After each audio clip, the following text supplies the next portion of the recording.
Muy buenas horas tengan todos ustedes. Soy el ingeniero Godofredo Vigil Saavedra, especialista en gestión del riesgo de desastres. Dentro de esta temática de gestión del riesgo de desastres, vamos a ver en esta presentación enfrentando al coronavirus con coordinación y planificación.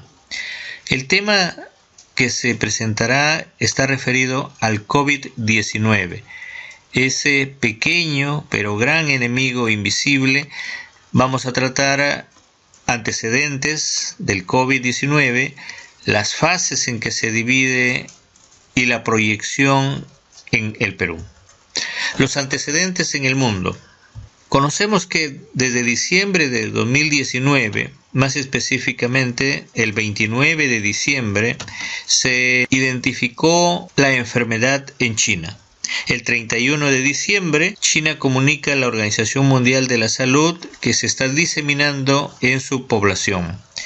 El 1 de enero, en China se ha descartado que el causante de la neumonía fuera los ya conocidos anteriormente SARS, MERS, gripe común, gripe aviaria, entre otras. Inmediatamente el 7 de enero aislaron el virus causante de la enfermedad. El 12 del mismo mes, en enero, la secuenciación del genoma de esta enfermedad estuvo disponible para la Organización Mundial de la Salud.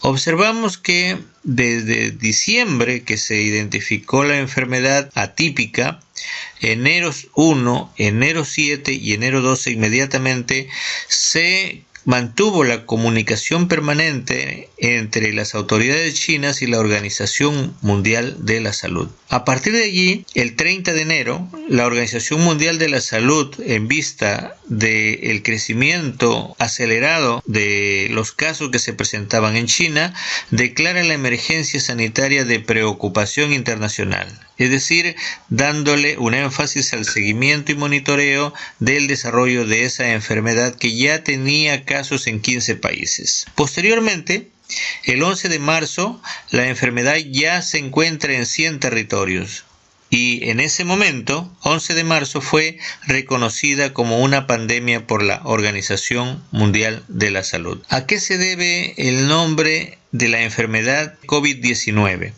Proviene del nombre que se le ha dado en inglés, coronavirus, dice 19. Corresponde a las primeras letras de ese nombre en inglés: co de corona, vi de virus, de diciese y 19 del año en que se identificó y que apareció esa enfermedad. Encontramos también en internet, entre los signos y síntomas, 3 aspectos: síntomas habituales, comunes con los cuales empieza la enfermedad, la fiebre, tos seca y fatiga. Luego, los síntomas no habituales cuando va avanzando la enfermedad y finalmente, etapa de la enfermedad severa. Esta información se encuentra disponible en el internet, en la dirección que se indica, a las cuales pueden tener acceso todas las personas que así lo requieran. La Organización Mundial de la Salud, en base a la experiencia de las epidemias anteriores que también se han presentado en multiplicidad de países, ha definido 6 fases para una pandemia. Veamos en qué consiste. La fase 1 es cuando se presenta virus en otros países y para lo cual se adoptan algunas acciones ante la posible llegada de los casos. La fase 2, en la caracterización de la Organización Mundial de la Salud, corresponde a la fase de contención e implica desde el inicio en que se identifican a personas que traen virus del extranjero. Se aplican los protocolos de aislamiento, que en nuestro caso es de 14 días. La fase 3 de la Organización Mundial de la Salud corresponde al contagio comunitario. En este momento, la cuarentena obligatoria es la medida más importante.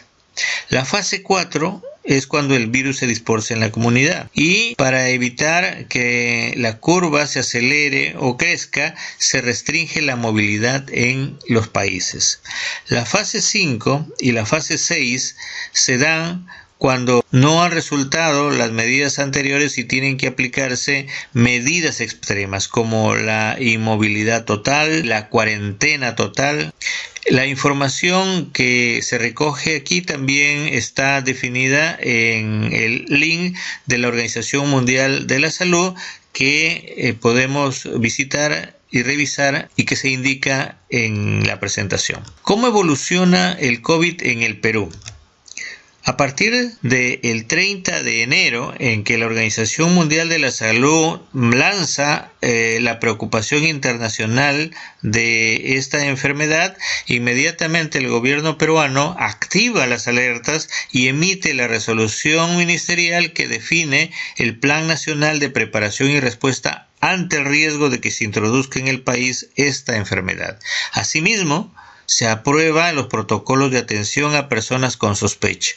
En el momento en que ya es una alerta internacional, los países y los equipos sanitarios internacionales y nacionales de cada país, entonces empiezan a activar sus protocolos para prepararse y evitar que esas enfermedades ingresen a sus territorios. Y el Perú inmediatamente, dada esa información continua y permanente con el organismo mundial, activan los protocolos en nuestro país.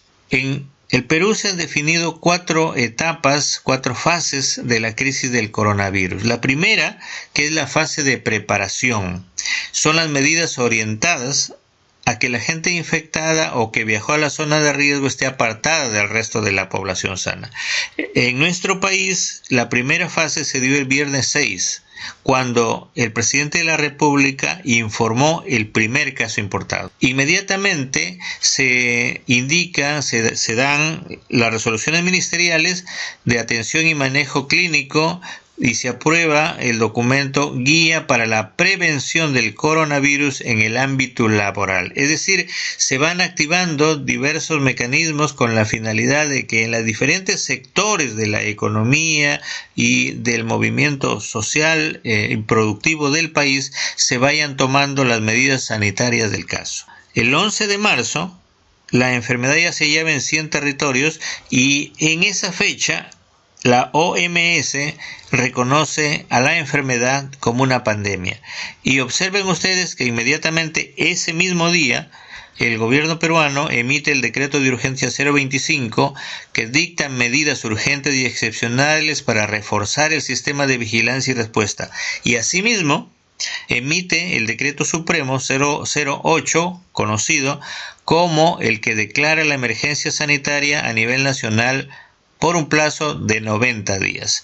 Este decreto supremo de la declaratoria de emergencia es importantísimo porque bajo esta norma es que se aplican y desarrollan las diferentes actuaciones e intervenciones que se desarrollan en este momento y se habilitan las posibilidades de financiar, de desarrollar actividades que faciliten las adquisiciones, los servicios en todo el país. Dicta una serie de medidas en materia de salud en puertos, aeropuertos, centros educativos, espacios públicos, transportes, centros laborales. Igual hace un llamado a la implementación de la norma en todo el sector público y privado y ciudadanos. Y específicamente invoca la disposición para que los gobiernos regionales y locales adopten medidas preventivas. Este es el marco temporal de la vigencia de los 90 días que inicia el 12 de marzo y que va inclusive hasta el 9 de junio del 2020. Durante este periodo se habilitan las posibilidades de financiar, abastecer lo necesario para atacar este virus que está presente en el país.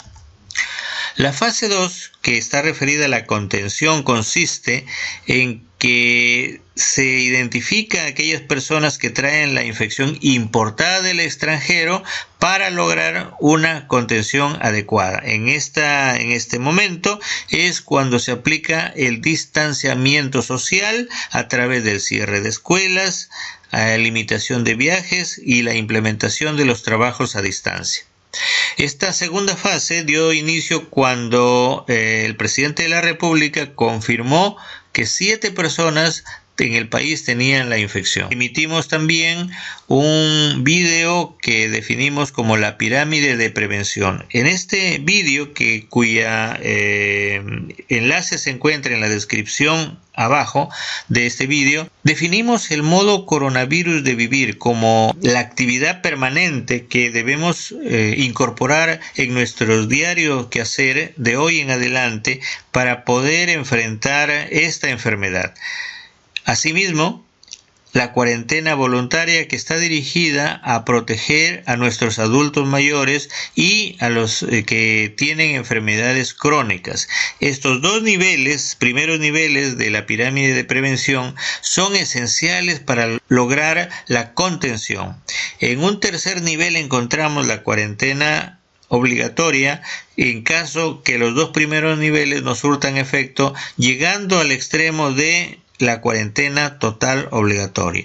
Y como último nivel, la cuarentena sanitaria obligatoria, que es para los casos identificados y para aquellos que estén contagiados ya en una situación de aislamiento sanitario. En vista de los casos que se están presentando, se declara el estado de emergencia en el país, emitiéndose el Decreto Supremo 044 el 15 de marzo. En esta se declara el estado de emergencia, se prevé el acceso a los servicios públicos y bienes y servicios, se suspenden los ejercicios de los derechos constitucionales, la limitación al ejercicio del derecho de la libertad de tránsito de las personas y otras que involucran el cierre de fronteras, el tratamiento del transporte en el territorio nacional, la intervención de la Policía Nacional del Perú y las Fuerzas Nacionales y el involucramiento de las entidades competentes para el cumplimiento del Decreto Supremo. Esta norma en el tiempo tiene una vigencia de 15 días, inicia el 16 de marzo y concluye el 30 de marzo. La fase 3, que corresponde al contagio comunitario, está basado en el análisis de cuando se sobrepasan los casos contenidos y se conocen que empieza el virus a trasladarse dentro de la comunidad. En este momento, entonces, se da inicio a la tercera fase en la comunidad que el presidente de la República informó a mediados de marzo. Hacia el 17 de marzo se dio inicio a la tercera fase. Como los casos en el país estaban creciendo considerablemente, se decretó la primera prórroga del estado de emergencia el 27 de marzo, suspendiéndose el ejercicio de los derechos constitucionales e instaurándose la inmovilización social obligatoria. Eso temporalmente implica el periodo de 13 días que va desde el 31 de marzo hasta el 12 de abril. En total, allí ya llevamos en cuarentena 28 días. En vista de que los casos seguían en aumento y los indicadores establecían que no se estaba haciendo el control adecuado y la contención necesaria, se procesa una segunda prórroga del estado de emergencia, donde, recordemos, se modifica el artículo 3 que establece la inmovilización social obligatoria, ampliando los horarios en el norte del país, especialmente donde empiezan a desarrollarse mayor cantidad de casos. En el tiempo, esta medida va desde el 13 de abril hasta el 26 de abril por 14 días. Hasta esa fecha ya se lleva en total 42 días de cuarentena. Nuevamente, habiéndose evaluado el crecimiento incesante de los casos, se procesa una tercera prórroga del estado de emergencia que rige a partir del 27 de abril. En ese momento nos encontramos y el periodo debería terminar o debe terminar el 10 de mayo. La situación en este momento es tal que los casos no se han detenido. A partir del 11 de mayo, en que debe suspenderse estas medidas, debe reiniciarse progresivamente la situación a nuestro país de calma y recuperación de las actividades sociales y productivas. Recordemos que mucho depende del modo coronavirus de vivir, es decir, la situación de recuperación de las actividades normales depende de que hayamos incorporado en nuestro diario quehacer las acciones que van a servir para evitar el contagio masivo, el aceleramiento de los casos y las muertes en nuestro país, la cuarentena voluntaria que va a incidir en la protección de la seguridad y la salud de nuestros adultos mayores y de las personas con enfermedades crónicas, de modo tal que no sea necesario avanzar más tiempo con la cuarentena total obligatoria ni con la cuarentena sanitaria obligatoria. Mucho va a depender ahora cada vez más de la población, de las organizaciones subnacionales como son los gobiernos regionales, las municipalidades provinciales y las municipalidades distritales como órganos de gobierno. Entramos a conocer la fase 4, que es la transmisión sostenida, que es lo que ya ha ocurrido en países como Italia y España. Cuando se disemina el virus entre toda la población, aumenta considerablemente los números de casos y por tanto también el número de muertes. En este caso, las autoridades sanitarias deben garantizar a la ciudadanía el manejo oportuno de la emergencia y garantizar los recursos. ¿Por qué esta incidencia? Porque los casos desbordan la capacidad de atención tanto de personal sanitario como de la capacidad en la infraestructura instalada. Haciendo una recapitulación, las 4 fases de crisis de coronavirus en el Perú. La fase de preparación, la fase 1, se inició el 1 de febrero. La fase 2 de contención entre el 11 y el 15 de marzo. La fase 3 de contagio comunitario el 17 de marzo. Recordemos que el 18 se ordenó la inmovilización social obligatoria. Según algunos, aún estamos en la fase 3. Según otros, estamos en la fase 4. En todo caso, la fase 4 de la transmisión sostenida, que empezó el 1 de mayo, dependiendo de la zona del país donde nos encontremos, en el norte prácticamente estamos en la fase 4 y a nivel país todavía nos encontramos en la fase 3, podemos decir. La fase 4 se da cuando la transmisión o contagio comunitario se produce en forma continuada. Como esa es la proyección, avanzar según la tendencia de los casos en el país hacia la fase 4, se establecen protocolos obligatorios que por la extensión no leemos en su totalidad, lo dejamos aquí para que ustedes puedan observarlo continuamente, pero están referidos a tomar mayores medidas de seguridad para evitar del contagio que ya está presente en la mayor parte de la población. Uso de mascarillas, incluso guantes, gafas de protección ocular, gorras, el cabello largo bien recogido, al salir de la casa, mientras estés en la calle, al llegar a casa, regresando de la calle, son medidas que han sido recomendadas por el doctor Ciro Maguiña, que es un reconocido médico infectólogo en nuestro país.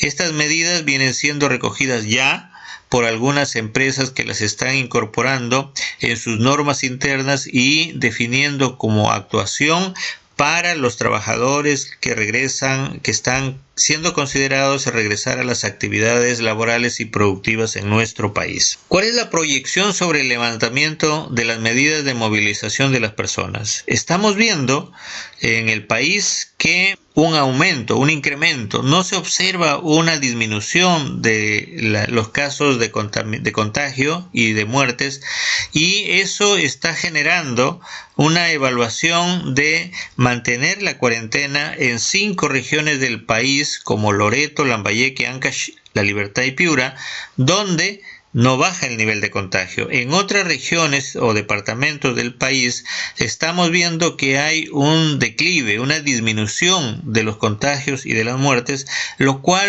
en la experiencia reciente de otros países están liberando zonas de acuerdo al comportamiento de la curva, al comportamiento de la disminución de casos. En el mundo hay los casos emblemáticos de 7 países, 6 europeos y 1 asiático, que gracias a la aplicación estricta de las medidas recomendadas por el gobierno, por sus gobiernos, en este momento se encuentran totalmente liberados de medidas restrictivas, siempre con las medidas de seguridad del caso que vienen cumpliendo.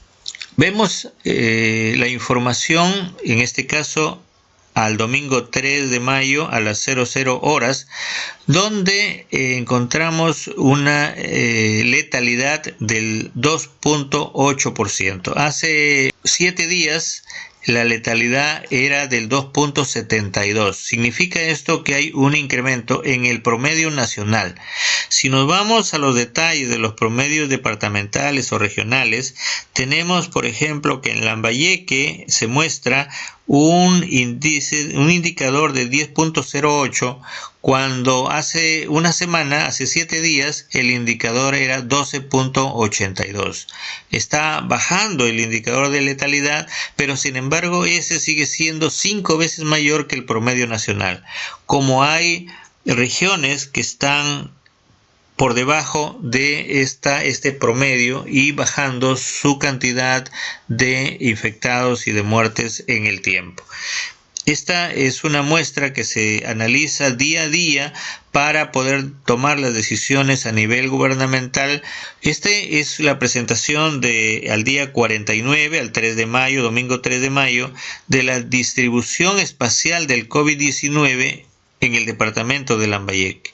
Entonces, igual que a nivel nacional, a nivel regional, es conveniente que el gobierno regional, que las autoridades provinciales, las autoridades distritales puedan establecer las coordinaciones del caso para ir evaluando en sus territorios cómo es el comportamiento, cómo va la proyección de los reportes de coronavirus, de modo tal que vayan estableciendo los pasos necesarios en esta etapa que se viene de la liberación de algunas medidas en zonas donde hay disminución de casos de COVID.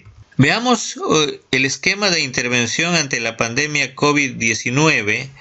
Tenemos las 6 fases definidas por la Organización Mundial de la Salud. Actualmente nos encontramos en la fase 3. Tenemos las 4 fases definidas en el Perú. Nos encontramos entre la fase 3 y la fase 4. De estas 2 visualizaciones, esperamos no pasar a la fase 4, menos a la fase 5, fase 6 de la Organización Mundial de la Salud, porque significaría que el control, que el desarrollo de la pandemia ha escapado de las manos y que la mayor parte de la población se encuentra en serio peligro. Entonces, corresponde tomar conciencia sobre la necesidad de reforzar el control, de reforzar las medidas de seguridad, las medidas y las recomendaciones dadas por las autoridades para no rebasar la capacidad instalada de atención en nuestro país. Por otro lado, en base a que se espera que las medidas que hasta ahora se han dado por el gobierno central puedan dar resultados y disminuir el número de casos, y como la economía en su conjunto y las economías familiares tampoco pueden resistir mucho tiempo sin producir, sin tener ingresos, se ha procesado el reinicio de las actividades productivas teniendo definido 4 fases. Como el señor presidente de la República ha indicado, la primera fase más o menos coincide en mayo, la segunda en junio, la tercera en julio y la cuarta fase en agosto y para adelante. Esto plantea además entender que eso se da en el supuesto, estas medidas se plantean entendiendo que se va a lograr disminuir los casos de contagio en el país, es decir, que va a haber una participación activa de la población en la aplicación de las acciones y las medidas para contener el virus. Esto es lo que se está planteando, y con las medidas dadas hasta ahora se ha logrado disminuir la cantidad que se esperaba de casos y de muertos, y con ese supuesto entonces el gobierno central viene participando activamente desde el inicio de esta pandemia y viene asumiendo la mayor parte de estos procesos. En la medida en que se va a ir levantando las medidas restrictivas en diferentes regiones, en diferentes territorios, eso va cambiando el esquema de intervención, pasando también las actividades fundamentales a los gobiernos regionales y sobre todo a las municipalidades provinciales y a las municipalidades distritales, que hasta el momento en el caso de las municipalidades solo han sido observadores. Estamos viendo que la necesidad de incorporarse a este trabajo los gobiernos regionales y las municipalidades con mayor énfasis. También en estos procesos que se vienen de reapertura de las actividades hay una enorme necesidad de participación de las empresas, los colegios profesionales y la sociedad civil. Aquí debemos entender que la sociedad civil en sus diferentes formas también tiene que participar, siendo conscientes de su actuación dentro del Sistema Nacional de Gestión de Riesgo de Desastres. En nuestro país no vamos a inventar la pólvora. En nuestro país tenemos el Sistema Nacional de Gestión de Riesgo de Desastres, en el marco del cual debe trabajarse las labores de apertura, bajar las restricciones existentes hasta ahora. La sociedad civil, a través de los comités comunitarios de defensa civil, para los cuales es necesario establecer las coordinaciones con los municipios, de modo tal de estructurar todo un conjunto de comunicaciones y socialización para lograr vencer todos en conjunto esta enfermedad. El Colegio de Ingenieros del Perú viene tomando medidas referente a la actuación de los ingenieros en el país, considerando que la ingeniería es una actividad básica y fundamental en el desarrollo de los proyectos que se van a iniciar en las siguientes semanas.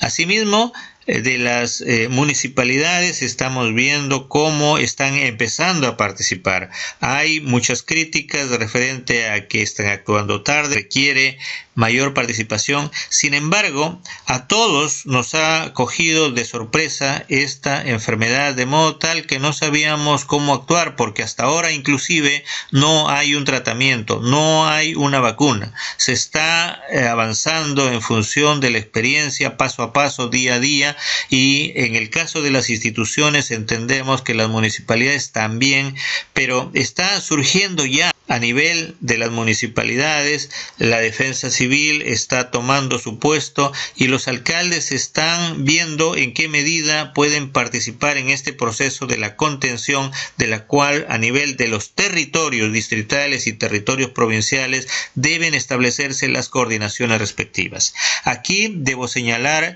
que a nivel de las municipalidades deben establecerse los grupos de trabajo, deben establecerse las plataformas de gestión de riesgo de desastres o plataformas de defensa civil, esto en el marco del Sistema Nacional de Defensa Civil o de Gestión de Riesgo de Desastres. Asimismo, en este proceso deben elaborarse los planes de contingencia para esta atención y los planes de operación correspondientes. No es tarde. Este fenómeno, esta pandemia, en realidad recién ha dado sus inicios. Tenemos un largo camino por recorrer. El virus no va a desaparecer en los siguientes días. El virus no va a desaparecer en los siguientes meses. El virus se ha instalado en el planeta, se ha instalado en las sociedades, y lo que tenemos que hacer en el futuro es desarrollar medidas de seguridad como las que se han mencionado en forma permanente. El modo coronavirus de vivir que se indica en mi vídeo, cuyo enlace está en la descripción más abajo, entonces son los modos que debemos actuar, que debemos incorporar y que debemos hacer presente permanentemente en nuestro actuar de aquí en adelante. Entonces las municipalidades, a través del sistema de gestión de riesgo de desastres, ya vienen incorporándose en tomar medidas para controlar este avance de la enfermedad. Tenemos las municipalidades en sus diferentes actividades, sus diferentes actuaciones, y como también otros actores de la sociedad civil, como las comunidades campesinas, que vienen siendo aliados importantísimos en la zona de sierra. Por otro lado, también vemos desarrollos exitosos como a nivel municipal que se vienen desarrollando con una participación conjunta de las autoridades que tienen que ver con este proceso. Les agradezco, y si hay algunas consultas, algunas observaciones, algunos comentarios, estaré muy agradecido de que lo puedan remitir al correo que se indica, y recordemos siempre que la defensa civil es tarea de todos. Muy agradecido, hasta un nuevo vídeo.